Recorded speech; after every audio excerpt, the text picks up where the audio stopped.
Welcome back everyone, it's Vaz again with another video from World of Warships Legends. And today we are in the Tier 7 American Premium Battleship, Massachusetts. And this is a match of Capture the Base on the Atlantic map. And I don't know why, but lately I've been having a good amount of success on the Atlantic map, even though in the past I've struggled quite a bit on it. But it's just one of those things, I guess. The ups and downs of playing the game. Anyways, we've spawned on the southern flank, and so that's the flank that we're going to play. Now, it's not ideal because we have two other battleships spawned with us, but as we saw in the shipping forecast earlier, there's only one destroyer on the enemy team to worry about. So he's not going to be able to torp all of us, and if we're cautious enough and use the islands as cover, we should be able to deal with him if he pops up on our side. Especially when you factor in that my big mammy spec'd out to 8.9 kilometer secondaries. And one of the ships that spawned with us is a Grosser Kurfürst, who has insane secondaries. So I'm thinking we can dominate this flank if all three of us work together and push forward. So we pinged Yamagi to give us a hand there, just in case he was thinking of abandoning us. But it looks like he was going to the left side of that island, so that we're all not grouped together, which is a very good strategy on his part. Looking at the shipping forecast and sort of preparing for the enemy ships that you encounter, something I sort of learned from the Galloping Major over at Back to the Port. It's always good to be prepared for what you're up against. But specifically what I look for depends on what ship I'm playing. If I'm in a battleship, I'm looking for torp boats on the other team. If I'm in a destroyer, I'm specifically looking out for radar cruisers. And if I'm in a cruiser, I'm looking out for the battleships with the big-ass guns. And that's the rock, paper, scissors aspect I like about this game. So like I said before, in this game, we only have to look out for that one Japanese torpedo boat. But so far, we haven't been spotted yet until we just about rounded that corner and came face to face with a Siegfried. And I'm sorry, buddy, but you pushed way too far forward too early. We all know the weakness of the Siegfried is its bow, and so we just punch right through it for a 13,000 damage salvo. And right away we're within secondary range of him, so our secondaries put in some work on him too. And it looks like the spawn mates of the Siegfried were Wichita and another battleship. And so we're just gonna park it up here and start dishing out the punishment. Now, I don't know about you guys, but I'm not a fan of Wichita's. And he was broadside to us there, so we took a shot, but he knew it was coming and he was able to avoid it, that sneaky little bastard. Don't worry, we're gonna keep on trying here. Gonna move it a little bit more forward. Just as we're gonna take another shot at that Siegfried, we see that the Wichita was broadside to us again. And so we switched it up on the fly. But again, he was able to avoid our shot by slamming the brakes and turning in. He's a pesky little bugger, that Wichita. But don't worry, like I said, he's gonna get his. And we knew our Grosser Kurfürst buddy was gonna be able to take care of that Siegfried anyways. We're not trying to hog all the kills, that's not our play style. We're just trying to go for the win in this game. Now that the Siegfried's gone and the Wichita's stuck behind the island, we're gonna push forward here.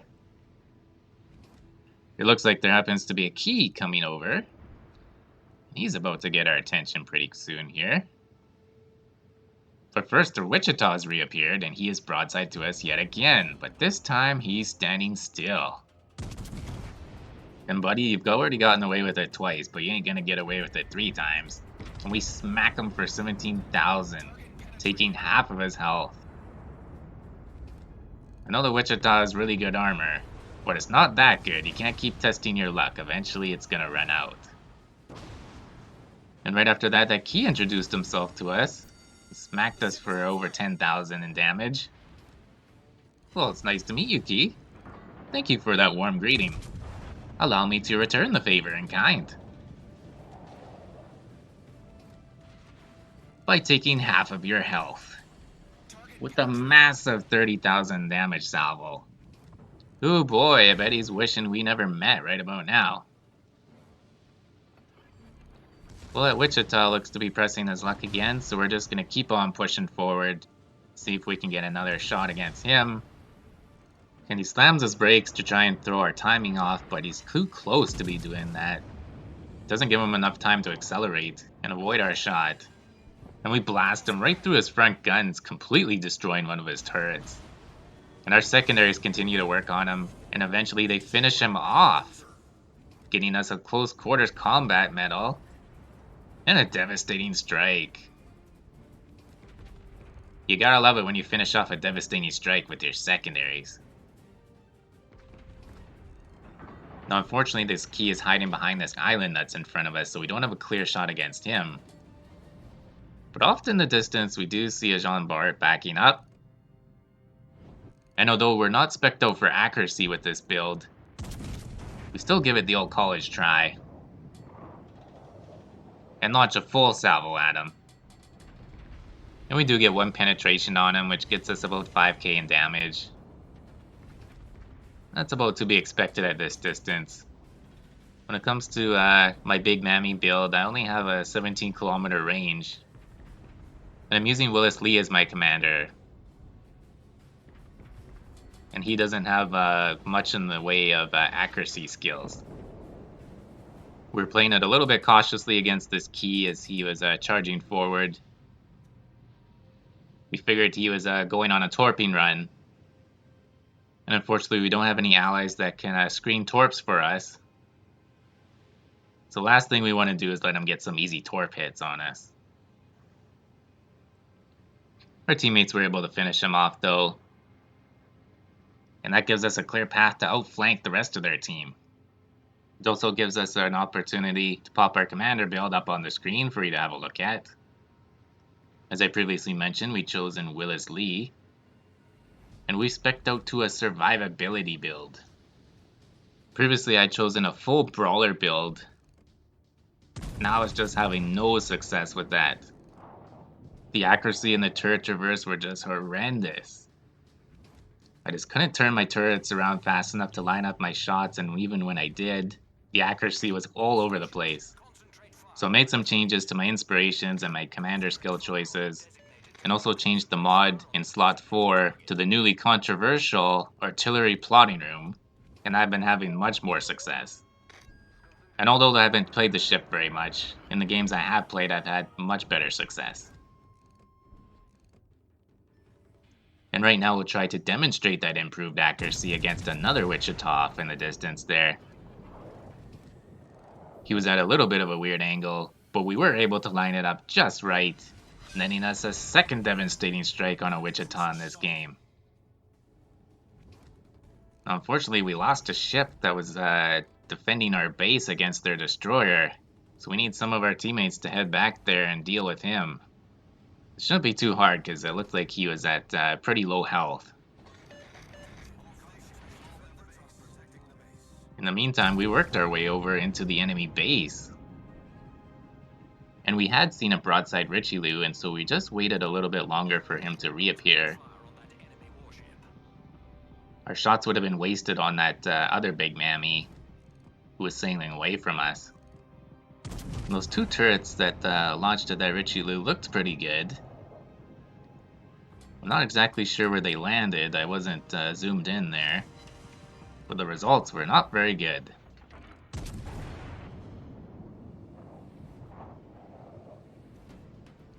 But now we're undetected, so we can just keep firing away at them. We fired our other turret on him, and that had a little bit better results. And so we're just trying to position ourselves to get the best possible hit on him.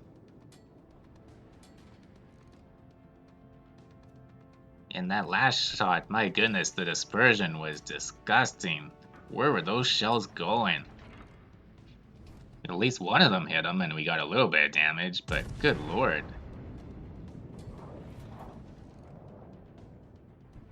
Just watching this video back, I'd say that if you're 14 kilometers or further away, you're not going to get very good results with this type of build. But then on that next shot, we had started getting a little closer, almost to within 13 kilometers, and the shell groupings were much tighter, and our results were much more favorable. We were playing with our throttle back and forth a little bit, just in case that Richelieu decided to turn his attention to us. And with that last level, we were able to get the high caliber medal, putting us up over 150,000 in damage. And by messing with our throttle, that Richie-Lou's full salvo completely whiffed on us.